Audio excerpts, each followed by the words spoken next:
আজকাল অনেকেরই সময় হয় না বই পড়বার, সেটা ব্যস্ততম জীবনযাত্রার জন্যই হোক।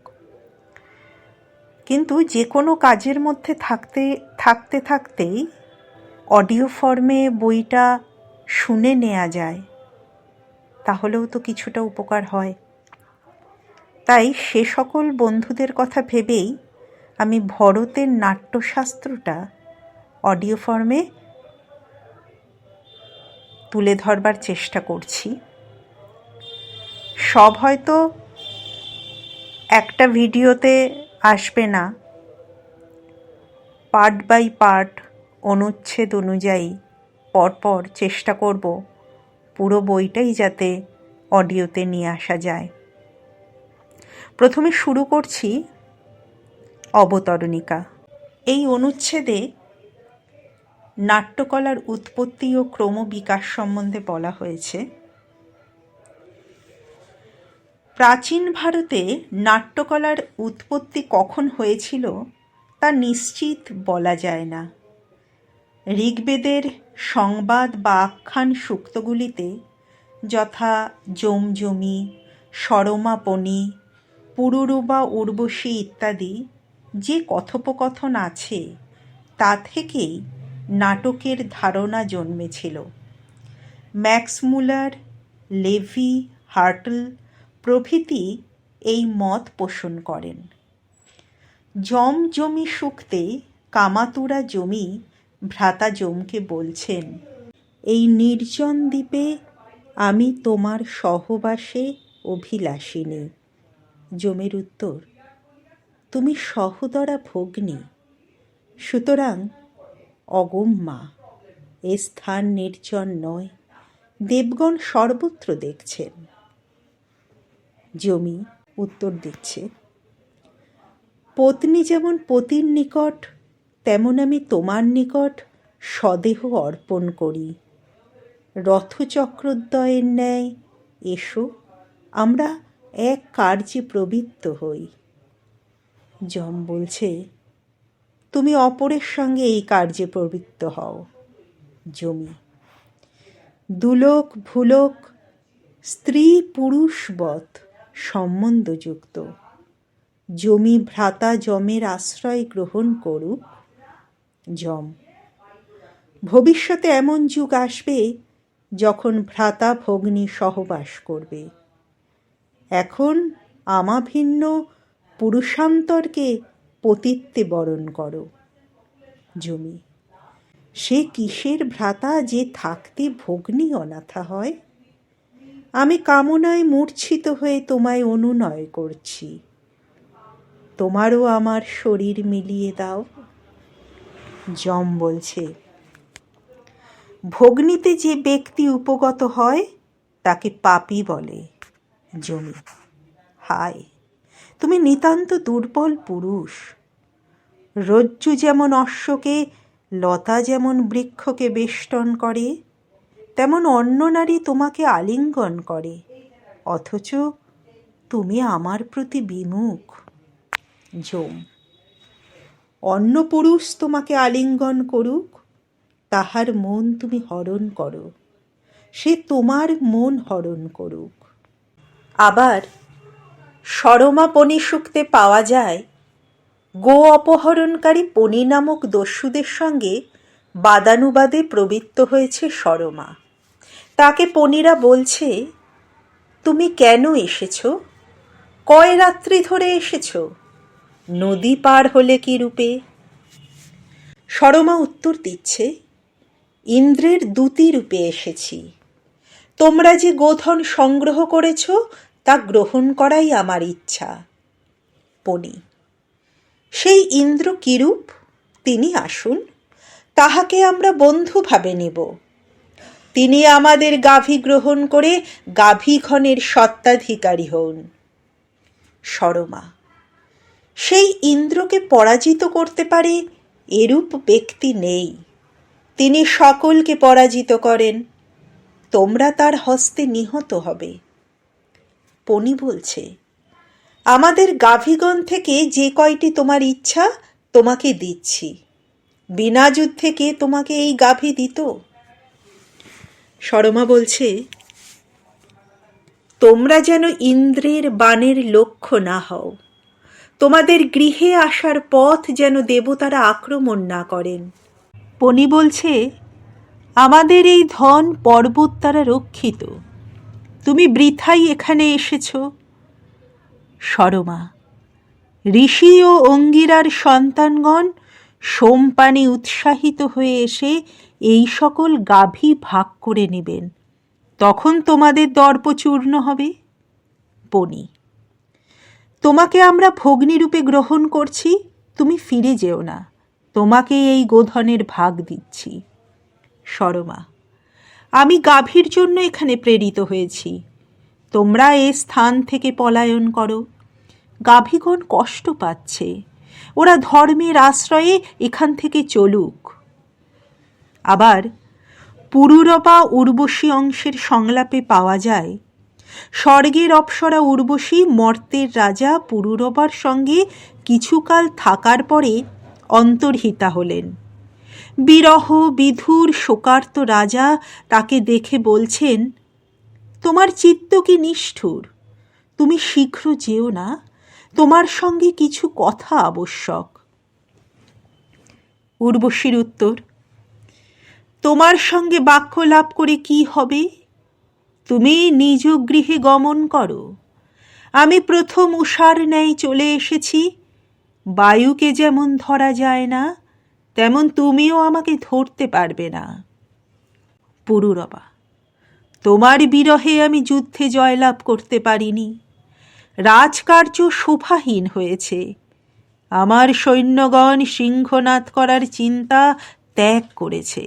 পুরুরবা, তোমার বিরহে আমি যুদ্ধে জয়লাভ করতে পারিনি, রাজকার্য শোভাহীন হয়েছে, আমার সৈন্যগণ সিংহনাদ করার চিন্তা ত্যাগ করেছে। হে উষা দেবী, সেই উর্বশী শ্বশুরকে ভোজন সামগ্রী দিতে ইচ্ছা করলে সন্নিহিত শয়ন গৃহে যেতেন, সেখানে স্বামীর সঙ্গ সুখ ভোগ করতেন। উর্বশী, তুমি প্রতিদিন 3 বার আমাকে আলিঙ্গন করতে, কোনো সপত্নীর সঙ্গে আমার প্রতিদ্বন্দ্বিতা ছিল না। তোমার গৃহে আমি এলাম, তুমি আমার রাজা, তুমি আমার অশেষ সুখ বিধান করলে। পুরুরবা, আমার অন্য যে সকল মহিলা ছিল, তারা তুমি আসবার পরে আর আমার নিকট বেশভূষা করে আসত না। উর্বশী, তুমি জন্মগ্রহণ করলে দেব মহিলারা দেখতে এসেছিলেন, নদীরা সংবর্ধনা করতে এসেছিল, দেবতারাও সংবর্ধনা করতে এসেছিলেন।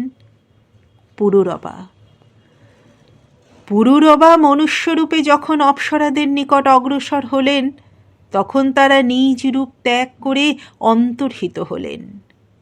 উর্বশী, পুরুরবা, মনুষ্য হয়ে দেবলোকবাসিনী অপ্সরাদের সঙ্গে কথা বলতে এবং তাদের শরীর স্পর্শ করতে অগ্রসর হলেন, তখন তারা অদৃশ্য হলেন। পুরুরবা, যে উর্বশী আকাশ থেকে পতনশীল বিদ্যুতের ন্যায় ঔজ্জ্বল্য ধারণ করেছিল এবং আমার সকল মনোবাসনা পূর্ণ করেছিল, তাহার গর্ভে মনুষ্যের ঔরসে পুত্র জন্মগ্রহণ করল। উর্বশী তাহাকে দীর্ঘায়ু করুন। উর্বশী, আমি তোমাকে সর্বদা বলেছি, কি হলে তোমার নিকট আমি থাকব না, তুমি তা শুনলে না। এখন পৃথিবীর পালন কর্ম ত্যাগ করে কেন বৃথা বাক্যবায় করছ? পুরুরবা, তোমার পুত্র কবে আমার প্রতি প্রীতি প্রদর্শন করবে? যদি সে আসে, তাহলে কি সে রোদন করবে না? পরস্পর প্রীতিযুক্ত স্ত্রী পুরুষের বিচ্ছেদ কে ঘটাতে চায়? তোমার শ্বশুরালয় যেন অগ্নি প্রদীপ্ত হয়েছে। উর্বশী, পুত্র তোমার নিকট গিয়ে অশ্রু বিসর্জন করবে না। পুত্রকে তোমার নিকট পাঠাবো, আমি মঙ্গল চিন্তা করব।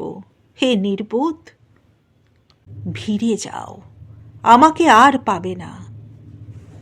পুরুরবা, তবে তোমার প্রণয়ী আজ দূর হয়ে যাক, বৃক কর্তৃক ভক্ষিত হোক। উর্বশী: তুমি মৃত্যু কামনা করো না। স্ত্রীলোকের প্রণয় স্থায়ী হয় না। স্ত্রীলোকের হৃদয় বৃকের হৃদয়ের ন্যায়। পুরুরবা: আমি তোমাকে আলিঙ্গন করছি, ফিরে এসো, আমার হৃদয় দগ্ধ হচ্ছে। উর্বশী: দেবগণ তোমাকে বলছেন যে তুমি মৃত্যুঞ্জয়ী হবে, দেবগণের হোম করবে, স্বর্গে গিয়ে আনন্দ করবে। এই সূক্তগুলির সংলাপাংশ নিঃসন্দেহে নাট্যধর্মী। কতক বৈদিক অনুষ্ঠানে এক ব্যক্তির উপরে অপরের ব্যক্তিত্ব আরোপিত হতো। এই ব্যাপার থেকেই কেউ কেউ নাটকের সূত্রপাত অনুমান করেন। নাটকেও রূপের আরোপ হয়। সোমযাগের জন্য সমুত্রয়ের ব্যাপারে দেখা যায়, রূপকানুষ্ঠানের মাধ্যমে বিক্রেতাকে প্রহার করে সোম নিয়ে যাওয়া হয়। মহাব্রত নামক অনুষ্ঠানে একটি রূপকে দেখানো হয় একটি সাদা গোলাকার চামড়ার জন্য বৈশ্য ও শূদ্রের মধ্যে সংগ্রাম, জয় অবশ্য বৈশ্যের। এ ধরনের রূপককে কেউ কেউ নাট্যকলার অগ্রদূত মনে করেন। ম্যাক্স মুলার মনে করেন যে সময় বিশেষে কোনো কোনো সংবাদ সূক্ত অবলম্বন করে অভিনয় করা হতো। যেমন এক পক্ষ ইন্দ্র, অপর পক্ষ মরুদ্গণের অনুকরণে কথা বলতো। লেভি দেখিয়েছেন যে বৈদিক যুগে সঙ্গীতের উন্নতির সাক্ষী সামবেদ। ঋগ্বেদে দেখা যায় কুমারীগণ উজ্জ্বল শয্যায় সজ্জিত হয়ে প্রেমিকের চিত্তাকর্ষণের চেষ্টা করছে। অথর্ববেদে পুরুষকে দেখা যায় সঙ্গীতের তালে তালে নৃত্য করছে। এই সকল বিষয় লক্ষ্য করে কিথ মনে করেন ঋগ্বেদের যুগে ধর্মীয় দৃশ্যাবলী অভিনীত হতো। ওইগুলিতে স্বর্গের ঘটনা মর্তে অনুকরণের উদ্দেশ্যে পুরোহিতগণ দেবতা বা মুনিগণের ভূমিকা গ্রহণ করতেন। ভিডিশ, ওল্ডেনবার্গ প্রভৃতি পণ্ডিতগণ মনে করেন যে উক্ত সূক্তগুলিতে ঋক্সমূহের যোগসূত্র হিসেবে একসময় গদ্যাংশও ছিল। কালক্রমে আবেগময় ও রসাত্মক শ্লোকগুলি রক্ষিত হয়েছে, গদ্যাংশ লুপ্ত হয়েছে। এর থেকেই নাকি নাট্যগ্রন্থে পদ্যগদ্যের সংমিশ্রণ প্রচলিত হয়েছে। পাশ্চাত্য পণ্ডিত পিশেল মনে করেন সুপ্রাচীনকাল থেকে প্রচলিত পুতুল নাচ থেকেই নাটকের ধারণা জন্মেছিল। এতে কতক পুতুলে নানা চরিত্রের কার্যকলাপ আরোপিত হতো এবং সুতো টেনে ওইগুলিকে চালানো হতো। এই মতবাদের প্রমাণস্বরূপ প্রস্তাবনা অর্থে স্থাপনা এবং সূত্রধার কোনো কোনো নাট্যগ্রন্থে এই শব্দ দুইটির ব্যবহারের উল্লেখ করা হয়। অপর পণ্ডিত হিল্লেব্রান্ড মনে করেন যে নাটকের অনুকরণেই পুতুল নাচের প্রবর্তন হয়েছিল। লুডার্স এবং কোনোর মতে প্রাচীন ভারতে প্রচলিত ছায়ানাটক থেকে নাট্যকলার উদ্ভব হয়েছিল। এই মতবাদও সংশয়াতীত নয়। বসন্তোৎসব ছিল নাট্যকলার মূলে, এরূপ একটি মত আছে। পণ্ডিত রিজুয়ে মনে করেন পরলোকগত পূর্বপুরুষের আত্মার উদ্দেশ্যে বিহিত অনুষ্ঠানের পরিবর্তিত ও পরিবর্ধিত রূপই নাট্য। উক্ত মতবাদগুলির পক্ষে ও বিপক্ষে নানা প্রকার যুক্তি আছে। তবে কিথ প্রমুখ কতক পণ্ডিত মনে করেন যে ধর্ম বা ধর্মীয় অনুষ্ঠানই নাট্যকলার উৎস। তাদের মতে দুইটি ব্যাপার বিশেষভাবে নাট্যকলার প্রেরণা দিয়েছিল। একটি রামায়ণ মহাভারতের ব্যাপক আবৃত্তি, অপরটি কৃষ্ণলীলার নাটকীয় ঘটনাবলী। কৃষ্ণ কাহিনীর নাটকীয় ঘটনাবলীর মধ্যে উল্লেখযোগ্য তরুণ কৃষ্ণ কর্তৃক প্রবল শত্রুর বিরুদ্ধে বীরত্বপূর্ণ কার্যকলাপ ও শত্রুর পরাভব। পাশ্চাত্য পণ্ডিত ওয়েভার ও তার ভিন্ডিশ প্রমুখ সমর্থকগণের মতে আলেকজান্ডারের ভারত অভিযানের পরে এদেশে গ্রিক নাটক অভিনীত হয় এবং গ্রিক থিয়েটারের অনুকরণে রঙ্গমঞ্চ স্থাপিত হয়, যথা ছোটনাগপুরের রামগড় পাহাড়ে সীতাবেঙ্গা গুহায়। তখন থেকেই ভারতবাসী অভিনয় অভ্যাস করে।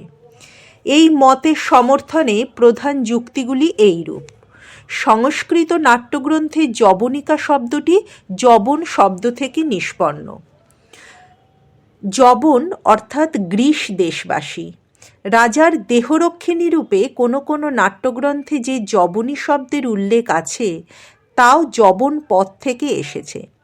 গ্রিক নাটকের সঙ্গে ভারতীয় দৃশ্যকাব্যের বস্তুগত সাদৃশ্য আছে, যেমন অজ্ঞাত কোনো যুবতীর প্রতি রাজার অনুরাগ, বহু বাধা বিঘ্ন অতিক্রম করে যুবতীর পরিচয় লাভ ও তার সঙ্গে রাজার পরিণয়, এরূপ ব্যাপার উভয় দেশের গ্রন্থেই আছে।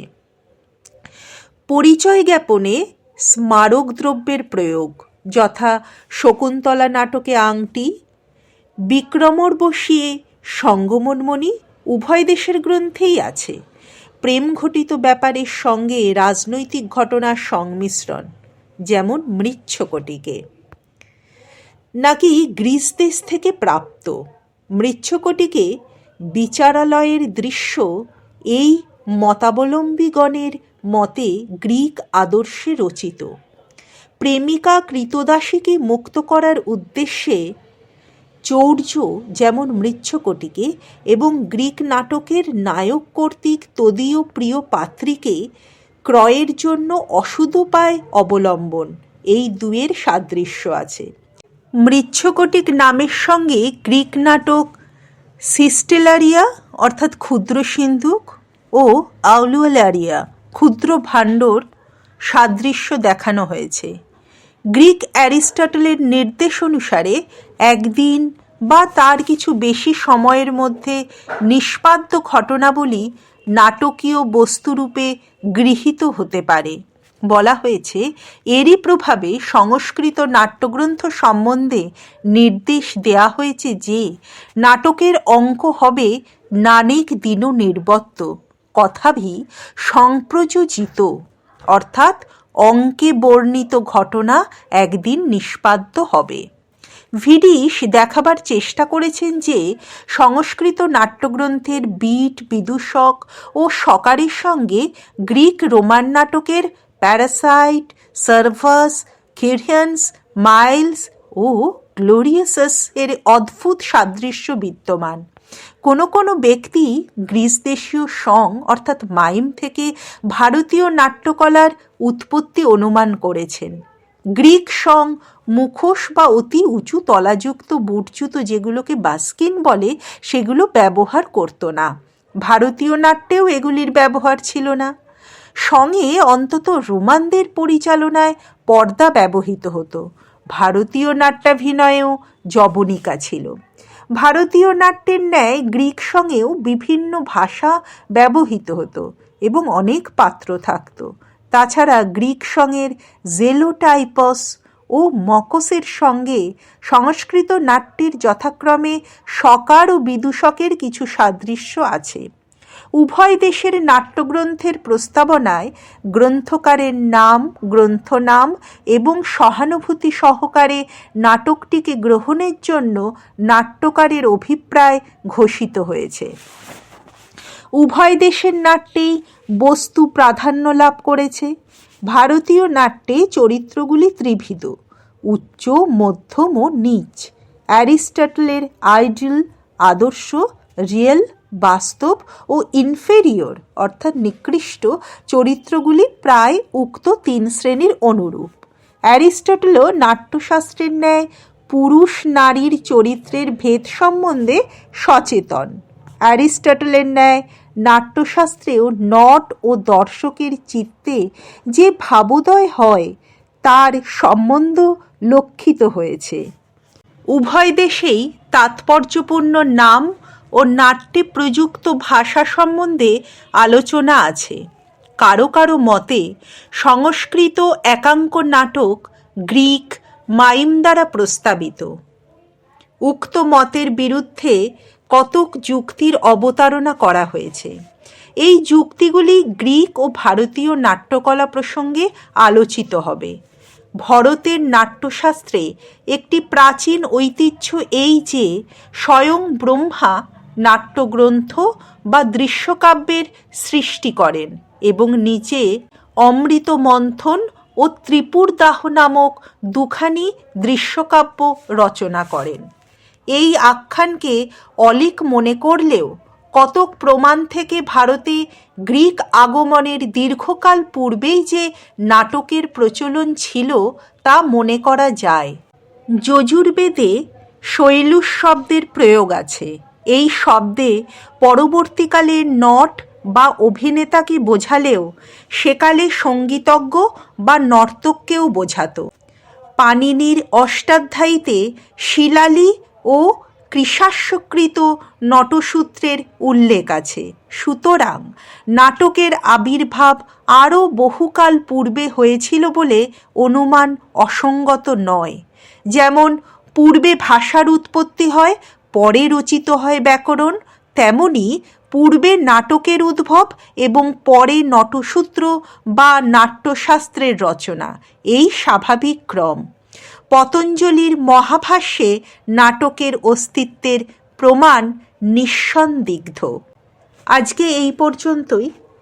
পরবর্তী ভিডিওতে নাট্যশাস্ত্রের উৎপত্তি ও বিবর্তন ধারা, নাট্যের উদ্দেশ্য, নাট্যশাস্ত্রের রচয়িতা, এই অনুচ্ছেদগুলো অডিও ফর্মে নিয়ে আসব।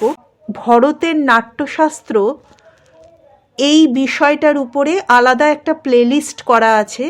চ্যানেলটাকে সাবস্ক্রাইব করুন, তাহলে সম্পূর্ণ বইটা যেই মুহূর্তে আমি একটার পর একটা ভিডিও আপলোড করব আপনার কাছে চলে আসবে এবং আপনি সম্পূর্ণ ভরতের নাট্যশাস্ত্রটা অডিও ফর্মে শুনতে পারবেন। নমস্কার।